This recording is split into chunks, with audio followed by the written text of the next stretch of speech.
நண்பர்கள் அனைவருக்கும் வணக்கம். இந்த வீடியோவில் நம்ம என்ன பார்க்க போகிறோம்னு சொல்லி பார்த்தீங்கன்னா, ஒரு பிக்சரில் இருக்கக்கூடிய ஷேடோவை எப்படி நம்ம ரிமூவ் பண்ணுறது அப்படிங்கிறத பற்றி நம்ம பார்க்க போகிறோம். சாம்பிளுக்கு நான் என்ன பண்ணுறேன், உங்களுக்கு பிக்சர் காட்டுற பாருங்க. இப்போ இதில் பாருங்களேன், இது வந்து என்ன அப்படின்னு சொல்லி பார்த்தீங்கன்னா, இங்கே சப்ஜெக்ட் இருக்குது அப்படின்னு சொல்லி அர்த்தம். சரிங்களா, உங்களுக்கு ரவுண்ட் பண்ணி காட்டுறேன் பாருங்க. ஸோ இங்கே சப்ஜெக்ட் இருக்குதுன்னு அர்த்தம். இது சீலிங்கி, இது நம்ம கேமரா, நாம் வந்து ஃபோட்டோ எடுக்கிற இடம். சரிங்களா, இப்போ இந்த சப்ஜெக்ட்டுக்கும் நம்மளுக்கும் இருக்க தூரம் அதிகமாக இருந்துச்சுன்னு வச்சுங்களேன், நாம் எடுக்கிற படம் பவுன்சிங் பண்ணி எடுக்கும்போது ஃப்ளாஷு மேலே போய் சீலிங்கில் பட்டு இந்த மாதிரி சாய்வாக வந்து விழும். சாய்வாக வந்து விழுந்தால் என்ன ஆகும்னா, ஷேடோ பார்த்திங்கன்னா நம்மளுக்கு என்னாகும், இந்த மாதிரி ஸ்மூத்தாக பார்த்திங்கன்னா விழும். சரிங்களா, ஓகே. கீழே இருக்க பிக்சர் பாருங்களேன், இது சப்ஜெக்ட்டு, இது சீலிங்கி, அது போக பார்த்திங்கன்னா இந்த இடத்துல நம்ம ஃபோட்டோ வந்து நின்று ஷூட் பண்ணுறோம். ஆனால் தூரம் சப்ஜெக்ட்டுக்கும் நமக்கு இருக்க தூரம் ரொம்ப கம்மி. இந்த தூரம் கம்மியாக இருந்தால் என்ன பண்ணோம் அப்படின்னா, கழுத்துக்கு கீழே டார்க்காக இந்த மாதிரி ஷேடோ விடும். காரணம் என்னென்னா, சீலிங் மேலே போயிட்டு அப்படியே சாய்வு ரொம்ப அதிகம் இல்லாமல் நட்டுக்கு கீழே இறங்கும் போது பார்த்திங்கன்னா என்னாகும், இந்த மாதிரி ஷேடோ அதிகமாக வரும். சரிங்களா, எப்போதுமே பவுன்ஸ் பண்ணி ஷூட் பண்ணால், நாம் கொஞ்சம் லாங்கில் நின்று ஷூட் பண்ணால் படங்கள் பார்த்திங்கன்னா பார்க்குறதுக்கு ரொம்பவே நல்லாயிருக்கும். சரிங்களா, ஓகே. இப்போ இந்த ஷேடோவை நாம் எப்படி ரிமூவ் பண்ணுறது அப்படிங்கிறத தான் இந்த வீடியோவில் நம்ம பார்க்க போகிறோம். சரிங்களா, இந்த படம் பார்த்திங்கன்னா நிக்கானில் D750 கேமராவில் ஷூட் பண்ண படம், பவுன்சிங் பண்ணி ஷூட் பண்ணுது.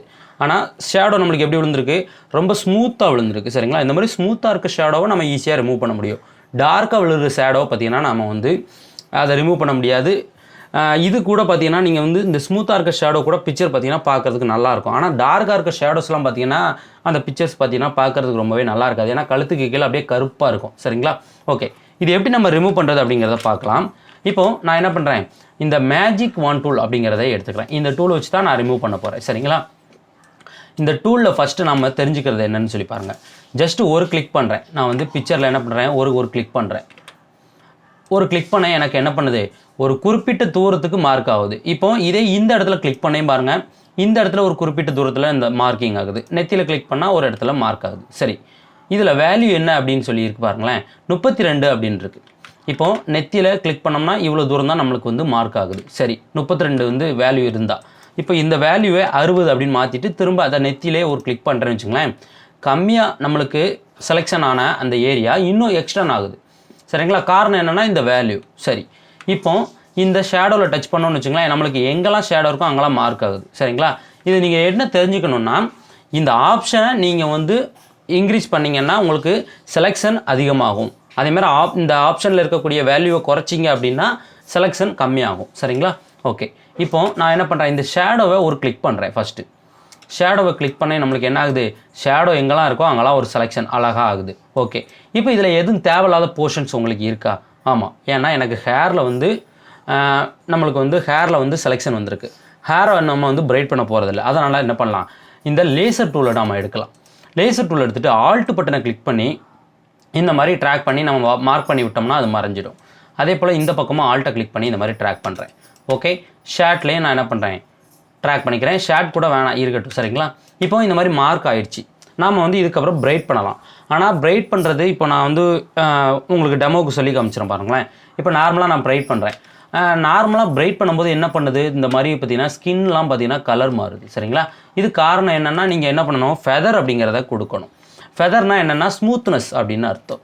எங்கே இருக்குன்னா செலக்டில் இருக்கும். ஷார்ட்கட் என்ன அப்படின்னு என்னென்னா ஆல்ட்டு கண்ட்ரோல் D. சரிங்களா, இப்போ ஃபெதர் பார்த்திங்கன்னா ஒரு 20 பிக்சல் கொடுத்துட்டு என்டர் கொடுக்குறேன். இப்போது இந்த செலெக்ஷன் இப்படி இருக்கா, இப்படி இருக்குது, அப்படியே ஸ்மூத்தாக நம்மளுக்கு மாறுது பார்த்திங்களா செலெக்ஷனு. இவ்வளோ தான், இதுக்கு தான் ஃபெதர் கொடுக்குறது.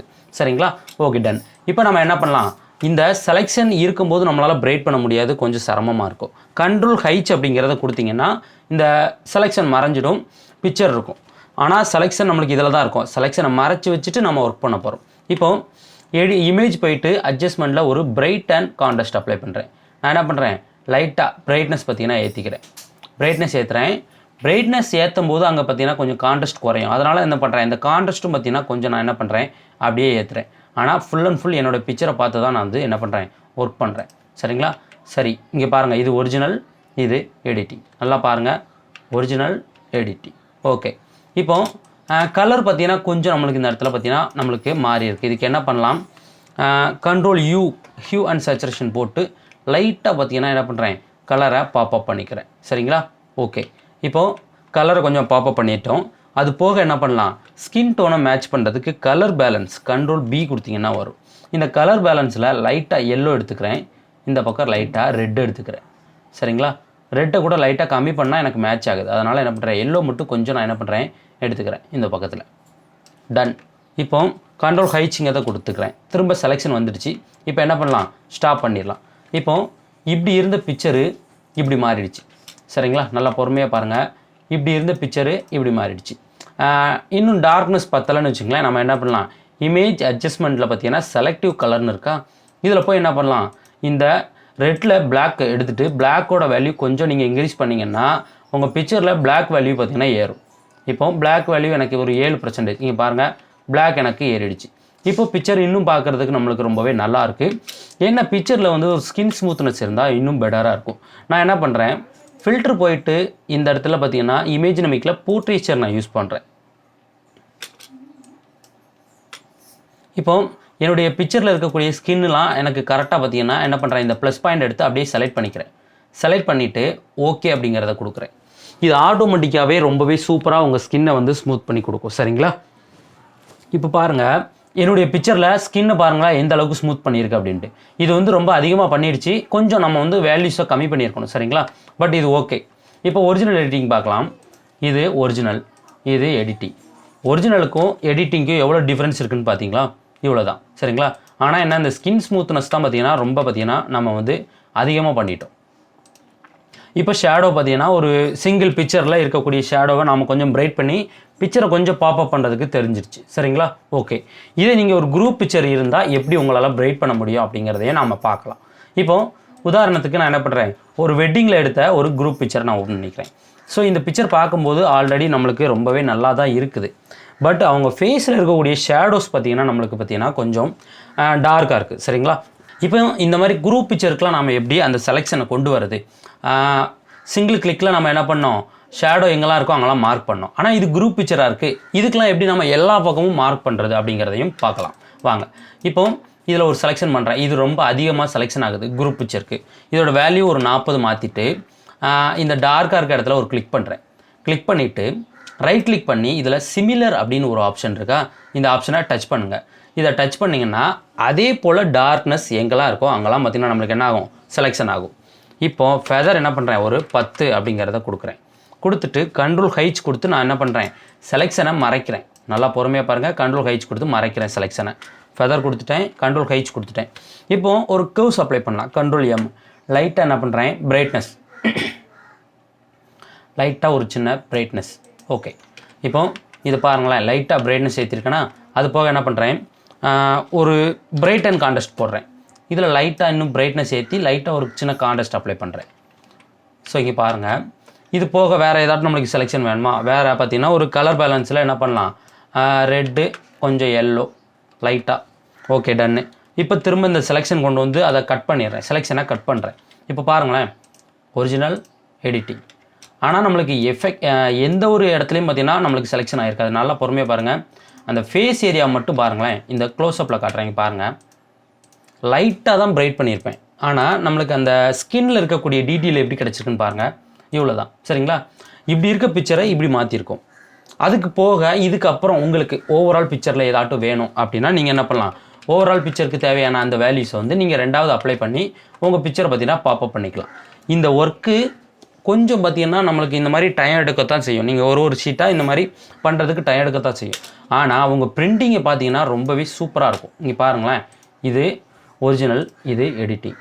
சரிங்களா, ஃபேஸில் நல்ல டீட்டெயில் நம்ம எடுத்து கொடுத்துருக்கோம். அது மட்டும் இல்லாமல் இது நம்ம வந்து இந்த ஒர்க்கிங்கை நீங்கள் லேமினேட் பண்ணுறதோ இல்லை ஒரு ஃப்ளெக்ஸ் டிசைனோ எதுக்குனாலும் யூஸ் பண்ணாலுமே உங்கள் பிக்சர் பார்க்குறதுக்கு ரொம்பவே சூப்பராக இருக்கும். சரிங்களா, இது வந்து ரொம்ப சூப்பரான ஒரு ஒர்க்கு. ஆனால் நீங்கள் என்ன பண்ணணும், இந்த மேஜிக் வான் டூலோட வேல்யூவை பார்த்தீங்கன்னா சரியாக அட்ஜஸ்ட்மெண்ட் பண்ண கற்றுக்கணும். இந்த மாதிரி குரூப் பிக்சர் வரேன்னா கொஞ்சம் கம்மி பண்ணிக்கணும். ஏன்னா இப்போ குரூப் பிக்சரில் நான் வந்து 60 வச்சுட்டு என்ன பண்ணுறேன், செலெக்ஷன் கொடுத்து ரைட் கிளிக் பண்ணி சிமிலர் அப்படிங்கிறத கொடுக்குறேன். இது என்ன பண்ணணும்னா ஹேர் எல்லாத்துக்குமே போயிடும். சரிங்களா, இந்த மாதிரி ஷர்ட்டு ஹேரு நிறைய இடத்துல செலெக்ஷன் ஆகும். காரணம் என்னென்னு வச்சுக்கோங்களேன், இது வந்து வேல்யூ அதிகமாக இருக்குது. இப்போ இந்த வேல்யூவில் நம்ம என்ன பண்ணலாம், லைட்டாக அட்ஜஸ்ட்மெண்ட் பண்ணி பார்க்கலாம். இப்போ பாருங்கள், நம்மளுக்கு ஓவராலாக எல்லா பக்கமும் இந்த ஷர்ட்லாம் பார்த்திங்கன்னா நம்மளுக்கு பிரைட் ஆகுது. சரிங்களா, கொஞ்சம் நம்ம வேல்யூவை கம்மி பண்ணி வச்சுருந்தோம்னு வச்சுங்களேன், இந்த மாதிரி நம்மளுக்கு சிம்பிளான ஒரு செலெக்ஷன் கிடைக்கும். சரிங்களா, இது வந்து பொறுமையாக பண்ணாலே போதும். இன்னொன்று ஆல்பம் எடிட்டிங் பண்ணும்போது பார்த்தீங்கன்னா பிக்சர் வந்து பாக்ஸுக்குள்ளே இருக்குன்னு சொல்லுவீங்க. இப்போ இது வந்து ஒரு பாக்ஸ்னு வச்சுங்களேன் ஆல்பம் ஷீட்டுக்கு. இப்போ இந்த பிக்சரை நான் என்ன பண்ணுறேன், காப்பி பண்ணி உள்ளே கொண்டு வந்து பேஸ்ட் பண்ணிடுறேன். இதை வந்து நான் எப்போதும் போல் கிளிப்பிங் மாஸ்க் மெத்தடில் இதை எடிட் பண்ணுறேன். கிளிப்பிங் மாஸ்க்குனால் நம்ம கட்டத்துக்குள்ளே நம்ம வந்து பிக்சரை கொண்டு வச்சுட்டோம் சரிங்களா. Ctrl+G ஷார்ட்கட் கொடுத்தோம்னா உள்ளே போய் உட்காரும். இப்போ என்ன பண்ணுறேன், இது வந்து ஒரு ஆல்பம் ஷீட்டுன்னு வச்சுக்கோங்க உதாரணத்துக்கு. இப்போ இது ஆல்பம் ஷீட்டாக இருக்குது சார், இது எப்படி நம்ம வந்து கலர் கரெக்ஷன் பண்ண முடியும் உள்ள பாக்ஸுக்குள்ளே இருக்கிறதுக்கு அப்படின்னு கேட்கலாம். சைடில் லேயர் பேனலில் உங்களுக்கு இந்த ஒரு லேயர் தான் இருக்கா, அந்த லேயரை செலக்ட் பண்ணுங்கள். எந்த படத்தை நீங்கள் கலர் பண்ணுறீங்களோ அந்த படத்தை செலக்ட் பண்ணிவிட்டு திரும்ப மேஜிக் வான் டூல் எடுங்க. வேல்யூ பார்த்தீங்கன்னா கொஞ்சம் கம்மி பண்ணிக்கிறேன். நம்ம இதில் செலெக்ஷன் பண்ணும்போதே தெரிஞ்சிடும் சரிங்களா. நம்ம இது மட்டும் இல்லாமல் ஒரு ஆல்பம் ஷீட் உள்ள வச்சு கரெக்ஷன் பண்ணும்போது இன்னும் வேல்யூ வந்து கம்மி பண்ணுற மாதிரி தான் இருக்கும். ஒரு 30 வச்சுக்கலாம். ஏன்னா பிக்சரை வந்து சுருக்கி நம்ம சின்னது பண்ணி வச்சுருப்போம், அதனால் வேல்யூ கம்மி பண்ணிக்கலாம். இப்போ இந்த டார்க் இடத்தை செலக்ட் பண்ணிவிட்டு ரைட் கிளிக் சிமிலர். இப்போது ஃபெதர் பார்த்திங்கன்னா ஒரு 10 அப்படிங்கிறத கொடுத்துட்டு கர்வ்ஸ் அப்ளை பண்ணி நான் என்ன பண்ணுறேன், லைட்டாக பிரைட் பண்ணிக்கிறேன். ஒரு பிரைட் அண்ட் கான்ட்ராஸ்ட், ஒரு ஹியூ அண்ட் சேச்சுரேஷன். இந்த மாதிரி நம்மளுக்கு என்னென்ன தேவையோ அதுக்கு ஏற்ற மாதிரி நம்ம போட்டுக்கலாம் சரிங்களா. இப்போ பாருங்கள், நாம் வந்து அழகாக பார்த்தீங்கன்னா பிரைட் பண்ணியாச்சு. இங்கே பாருங்கள், இப்படி இருந்த படத்தை இப்படி மாற்றிட்டோம். நல்லா பார்த்தீங்கன்னா நம்மளுக்கு எப்படி பிரைட்டாக இருக்குன்னு பார்த்தீங்களா. இதுவுமே வேல்யூ அதிகம் தான் சரிங்களா. ஏன் அப்படின்னா இவங்க ஹேர்ஸை பாருங்கள், ஹேரில் கூட நம்மளுக்கு அப்ளை ஆகிருக்கு சரிங்களா. வேல்யூ நம்ம வந்து என்ன பண்ணணும், அதுக்கு ஏற்ற மாதிரி, அதாவது ஒரு படத்துக்கு நீங்கள் வேல்யூ செட் பண்ணிட்டீங்கன்னா அடுத்தடுத்த பிக்சருக்கு இதே போல் நீங்கள் என்ன பண்ணலாம், கலர் கரெக்ஷன் பண்ணிவிட்டு போய்கிட்டே இருக்கலாம் சரிங்களா. இவ்வளோதான், ரொம்ப சிம்பிளான ஒரு விஷயம். நீங்கள் எடுக்கும்போதே நல்லா படங்கள் எடுத்துட்டால் இதுவும் கூட தேவையில்லை சரிங்களா. எடுக்கும்போதே நல்லா லைட்டிங்லாம் வச்சு எடுத்துட்டிங்கன்னா பிரச்சனை இல்லை. எடுக்க முடியாத இடங்களில் நீங்கள் என்ன பண்ணலாம், பவுன்சிங் பண்ணி எடுத்துகிட்டு இந்த மாதிரி பார்த்தீங்கன்னா உங்கள் எடிட்டிங்கை பண்ணிக்கலாம் சரிங்களா. Okay friends,